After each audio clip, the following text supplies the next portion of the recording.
Some of you may not know. I don't tell a lot of people this, but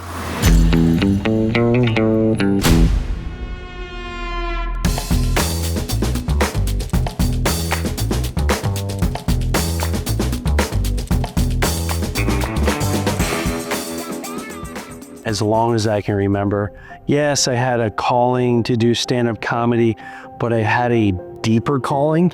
I always had this vision of I'm a guy that spreads spirituality and God, but not through a church and not through a religion. It's the old, I believe in God, or I'm not religious, but I just never understood how to do it. I get visions of how to do it, but I was always afraid to, because once I was locked in the stand-up world, and this world is really judgmental. You've never seen me before. This is the way I look all the time. Not high. That's when I realized there is a God, and he has a very funny sense of humor. I thought the messages were very important and can reach a lot of people and help them. So with that said, it was about 2009, I go for it. I'm gonna write a book. It was the Las Vegas Comedy Festival. We're leaving from New Jersey.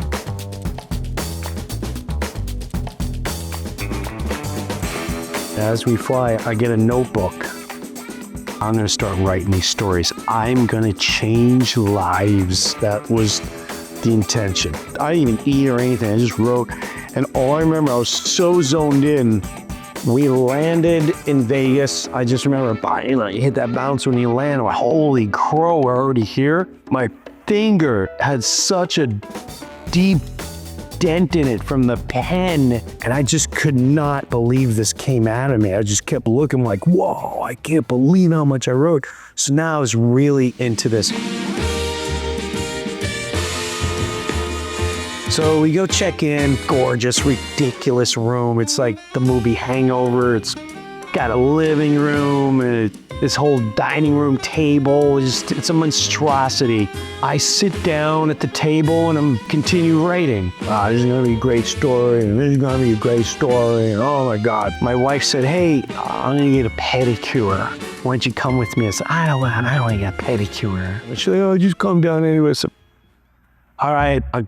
Before we go downstairs, I take this notebook and I want it somewhere safe. So I go in the bedroom and I open up a drawer and I lift my clothes up that were already unpacked and I put it under there. And then part of me was like, if someone came in here, the first thing they would do is go through clothes and they'll find it here. So I went to put it in a safe, but I had to bend it and I didn't want to bend it and ruin the pages. And then I went, what am I doing? What am I doing? I've been staying in hotel rooms for 30 years. I've never had a hotel room broken into or anything. Like, what am I doing? I'm trying to hide a notebook. In my head, it was like light and dark and the devil's messing with me. So I go to the window at the end of the dining room table and I take the notebook on my life. I put the notebook up against the window and I start challenging the devil. I said, you know what? I'm in your den and I'm writing stories that's gonna bury you, and this is gonna change lives for the better, and there's nothing you can do about it. And I'm not scared of you. Matter of fact, I'm taking this and I'm putting it right here at the end of the table. And that's exactly what I did. If someone saw me doing this, they would have thought I was absolutely nuts. And maybe I am. I'm sure I'm arguably nuts. But we go downstairs and there's some big name people. Hello, how are you? Your last special was great. Hey, I love that TV show you're doing now. Blah, blah, blah. Probably about 2 hours, hour and a half. My wife's doing her toes and her hands and this and that. We go back upstairs and we're gonna get ready for dinner. So we're gonna shower, get ready. I walk straight to the notebook. Keep on writing. And I sit down. I will never be able to wrap my head around this. I open the page and the first page is empty. And then I keep flipping. There's nothing in this notebook. I start ripping through the page. I'm like, am I going crazy? I turn the notebook over And I open up again, like what the, and I'm shaking that, and it was a spiral notebook. So I looked, if you rip out pages from the spiral, it'll still be in those little spiral areas. There's nothing in there. I'm looking on I'm losing my mind. The notebook's blank, completely blank. So now I'm going, did I leave the notebook here? So now I start going back to all the places I was about to hide it. I said, all right, maybe I put it here, and then it's obtained, and then I was going to put it in the safe. And now I'm going, wait a minute. No, I know I left it on the table. I even challenged the devil. So now I asked my wife, like, Dee, did you do anything to my notebook? She's like, no, you left it on the table. Like, well, the pages are gone. It's like, they're not gone. You just did some. I'm like, no, they're gone. They're gone. And she's like, you're being crazy. It'd have to be somewhere as illogical. And we start looking everywhere. I'm like, Dee, the page, what is that? What is that?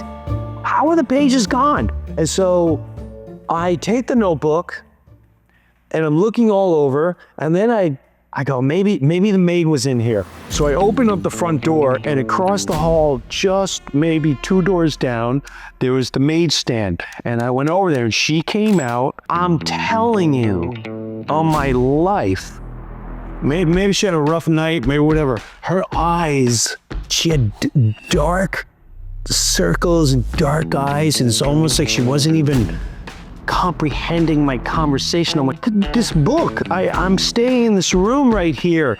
And she just looked and she went, sorry. What do you mean sorry? Did you touch this book? And then she started panicking. She went, sorry, I put outside your door and they took it away. I'm like, who took it? What are you talking about?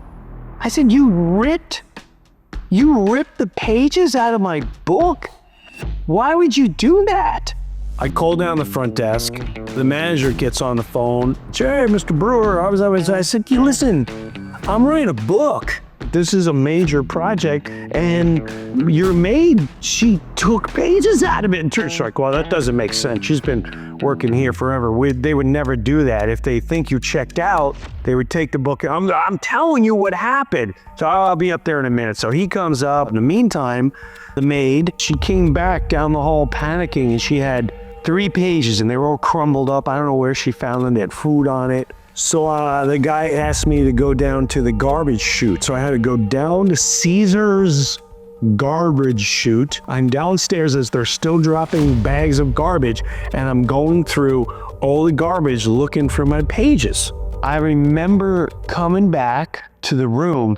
My wife, she discovered Jesus, and she was all about learning about Jesus.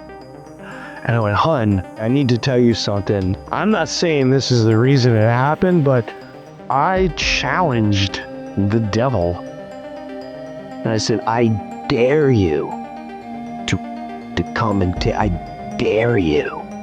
You can't stop me. And she went, don't give the devil credit like that. That's Jesus. She put the perspective of, and I did think this from a good angle, a godly angle, is, if you truly have the drive for this, will your drive continue even if I take it away? Will you be able to recover and keep carrying on? So I understood where my wife came, but at the end of the day, what was that? Was that simply the maid coming in, and one day she just thought it's okay to rip pages out of a notebook and act like nothing happened? I mean, she looked possessed, so I don't blame her. But like, was she? I don't know. I'll leave that up to you.